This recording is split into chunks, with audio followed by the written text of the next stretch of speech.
Texas A&M is at South Carolina on Saturday afternoon at 7:30 p.m. That game is going to be televised over on ABC as part of the primetime games. Big time matchup for both teams here, and we're going to talk about it here. But before we do that, if you're new around here, consider staying true around here.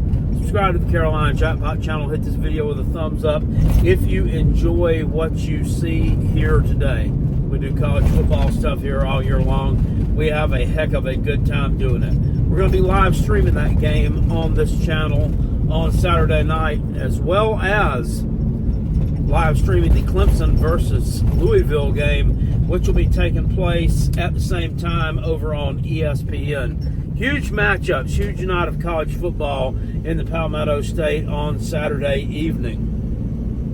Is Carolina Jackpot going to get big mad on Saturday night? Is Carolina Jackpot going to get happy, but he also going to get pissed off because Clemson wins?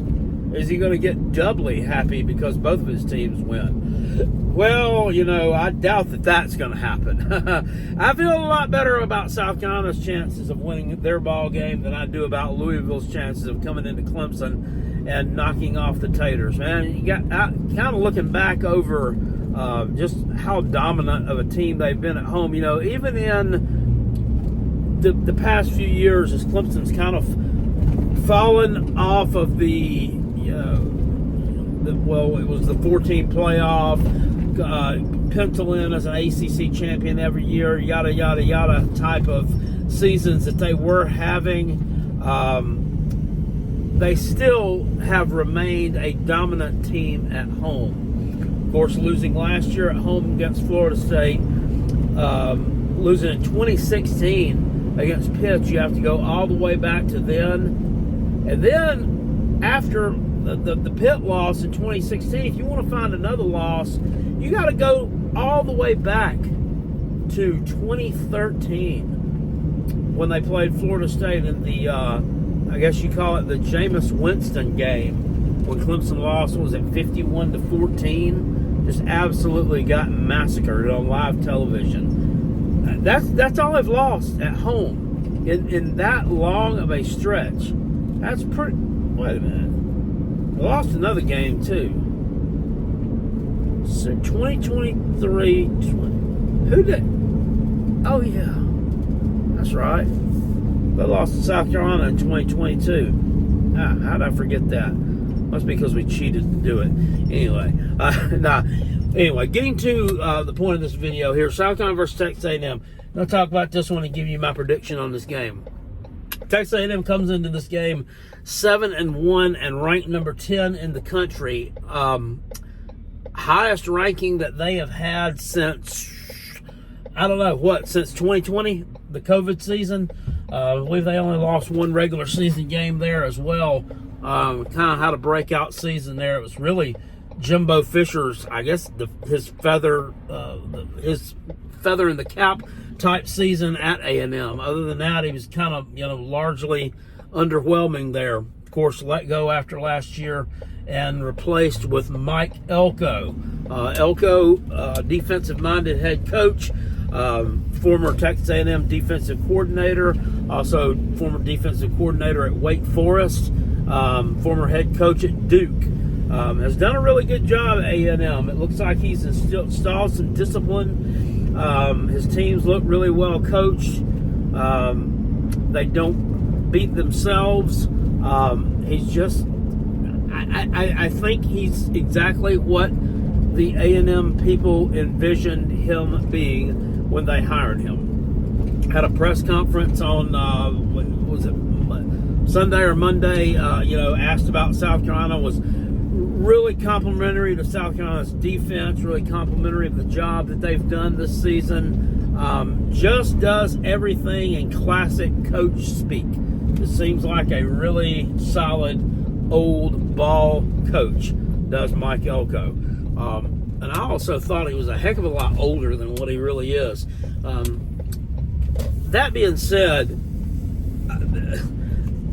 this is a big matchup for South Carolina also. Sitting here at 4-3 right now, we've kind of reached that point in the season where, it seems that we've reached it in every season since Shane Beamer's been there, you seem like you're kind of at a crossroads as to whether you're going to be able to make it to a bowl game or not. You look at the schedule, and sure, there's winnable games on the schedule, but those games that are winnable also seem to be extremely losable as well. South Carolina has one gimme game left on the schedule. That's a matchup against Wofford in the next to last game of the regular season. Other than that, you've got games against Vanderbilt and Mizzou, which at this point seem to be toss-ups. You've got a game on the road against Clemson, which at this point, given the way Clemson's been playing, you don't look like, it doesn't look like you've got a real good chance of winning that matchup. However, Clemson's schedule, outside of game one against Georgia, where they just absolutely got pasted, has been very, very weak. So we'll find out some more about them on Saturday night. They take on Louisville, a team that they've beaten in every matchup that the two have played.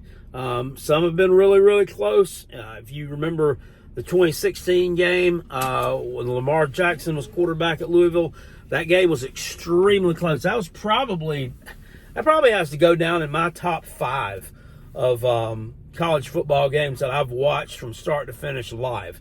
I mean, that guy was upset that Clemson won, but that was a really, really good game, and it came down to the last second.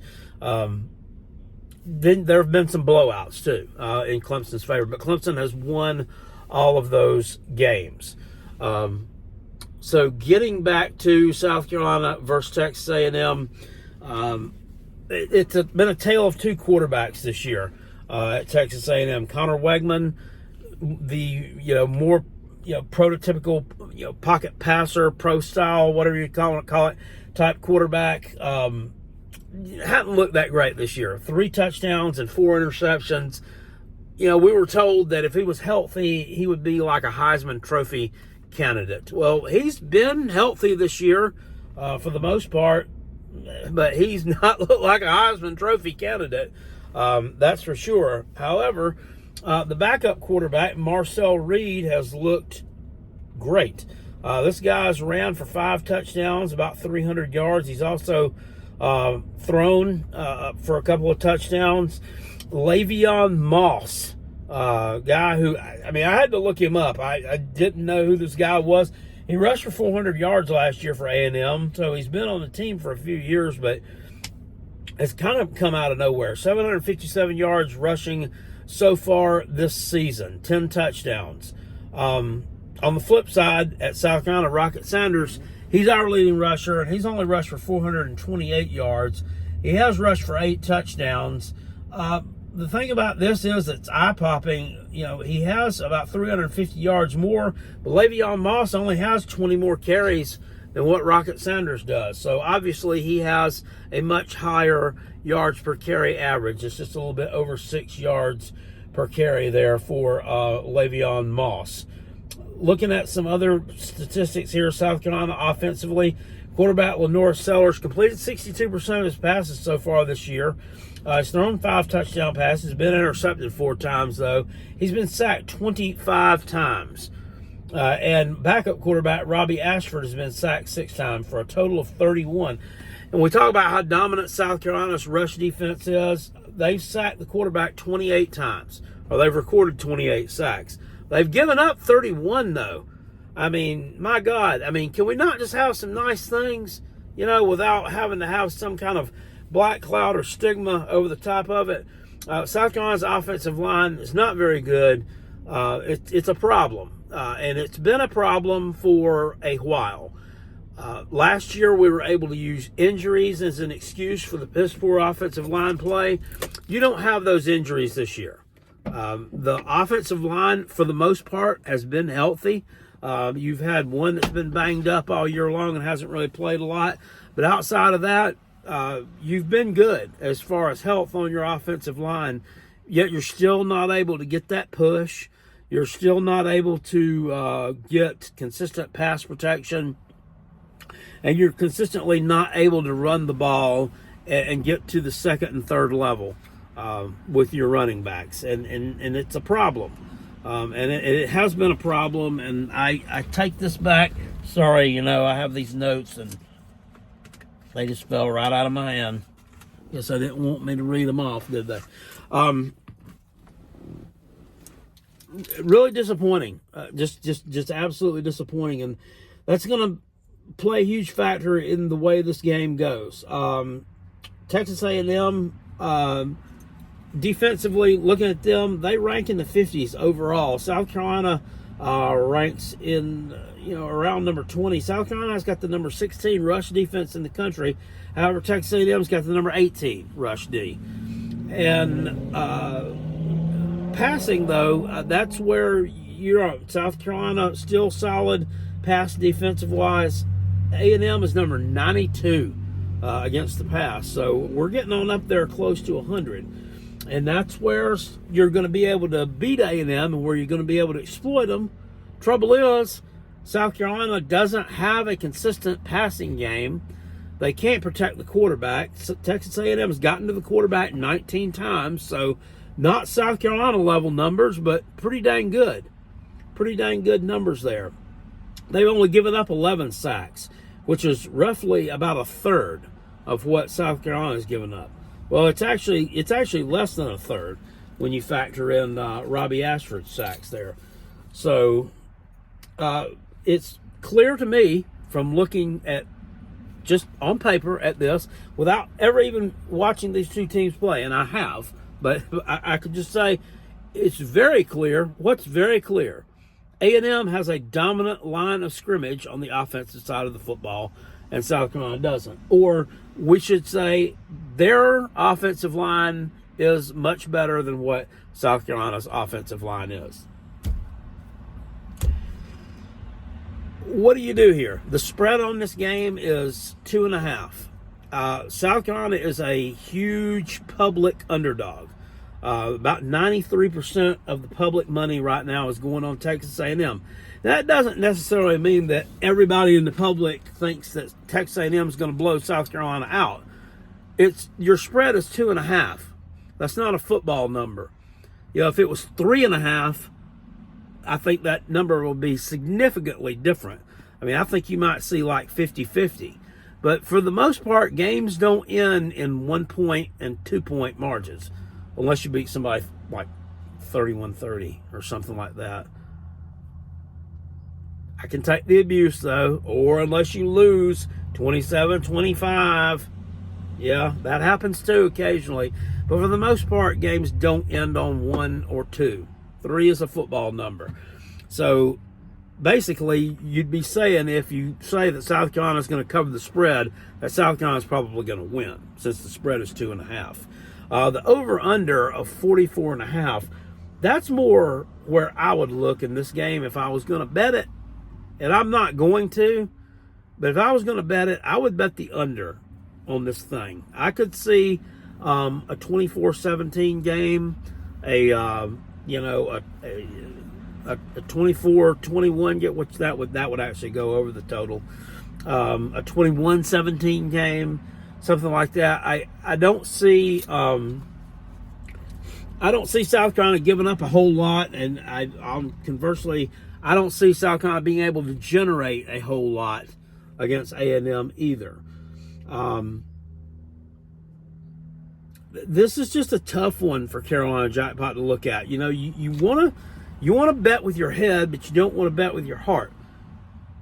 I could bet with my heart and say South Carolina's going to upset Texas A&M, but on the flip side, I could bet with totally my head and say their offensive line is better than our offensive line. Our defensive line is better than theirs, but they can do more on offense than what we're going to be able to do. So I'm going to back Texas A&M. The thing you've also got to look at here, though, is South Carolina is 2-2 at home this year. They've had 2 disappointing performances at home, and they were disappointing in very, very different ways. The loss to LSU was a heartbreaking loss for South Carolina. That's a game South Carolina should have won that game. No way, shape, or form can you tell me any different. They should have won that game, and referees, bad officiating, piss poor calls, whatever, that's another issue, but you should not have let them come back from down 17 points to win. I don't care that LSU has a good offense. You got a damn good defense. Or do you? Because if you got a real good defense, you don't let teams come from 17 points down. The loss to Ole Miss was totally, you were just not prepared. It was a totally unprepared team off a bye week. What I feared was going to happen, in my opinion, happened in that South Carolina was so hyper-focused on shutting down Juice Wells that they just were careless, didn't play good, solid, fundamental football. There were terrible play calls as well. However, execution was not there either. That was coming off a bye week. That's what also scares me about this game. You're coming off a bye week here. Do we see the same kind of effort in this game as we saw against Ole Miss? I don't think we do. I think South Carolina turned a page on the road at Oklahoma. I think that game gave them the shot of confidence that they're going to need going forward. I know Oklahoma's not a good team. You can tell me all this. However, South Carolina played Oklahoma. They dominated them a lot more than what Ole Miss did. And Ole Miss is supposed to be a better team than us, right? They beat South Carolina, beat them pretty bad. But South Carolina dominated Oklahoma much more so than what Ole Miss did, and we did it on the road. Yes, I understand that 3 of those scores, two of them came from defensive errors, another one was set up by the defense. South Carolina's offense didn't play great there, but still, it was a dominant win over a team that your game against was basically a pick 'em. So this game Saturday night, the thing that scares me the most about A&M here is the ability of Marcel Reed to run the football and the ability of Le'Veon Moss. But both of those individuals scare me. Connor Wegman does not scare me in the slightest. South Carolina's pass rush will eat him up.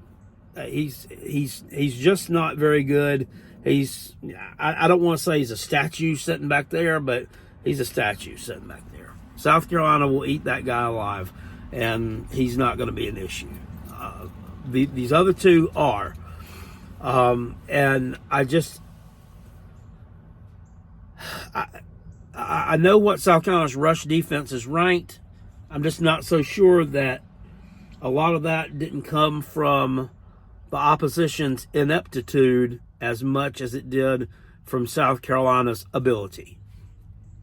Did your good defensive performance against Bama come from Bama's ineptitude? Did your good defensive performance against Kentucky and Oklahoma come from their ineptitude, or did it come from something that we did? I say you had a good defensive performance against Kentucky. The little running back, number 0, was it Simi Kumarangbe or whatever his name is? Some magna cum laude, Jurassic Park, whatever his name is. And he gashed you in the first half. And dude had like 80 yards rushing in the first half. Gashed that defense.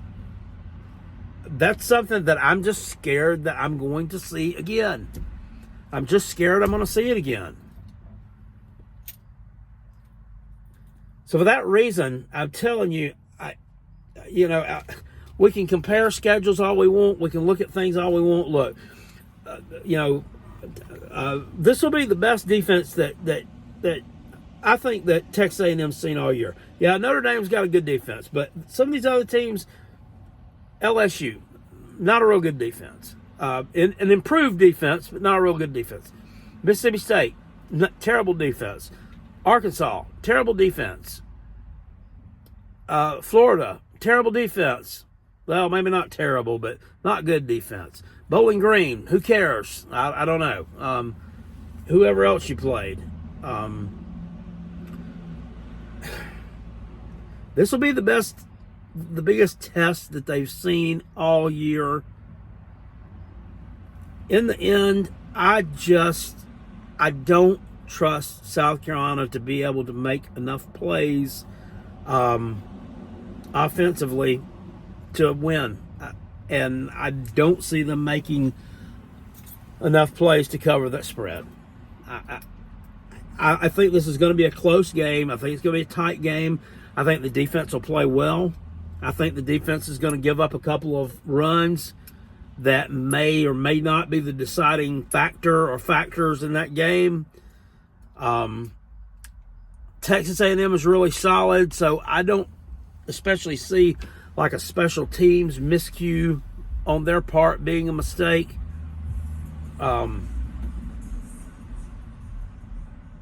Or coming into play where South Carolina can take advantage of in a beamer ball type situation.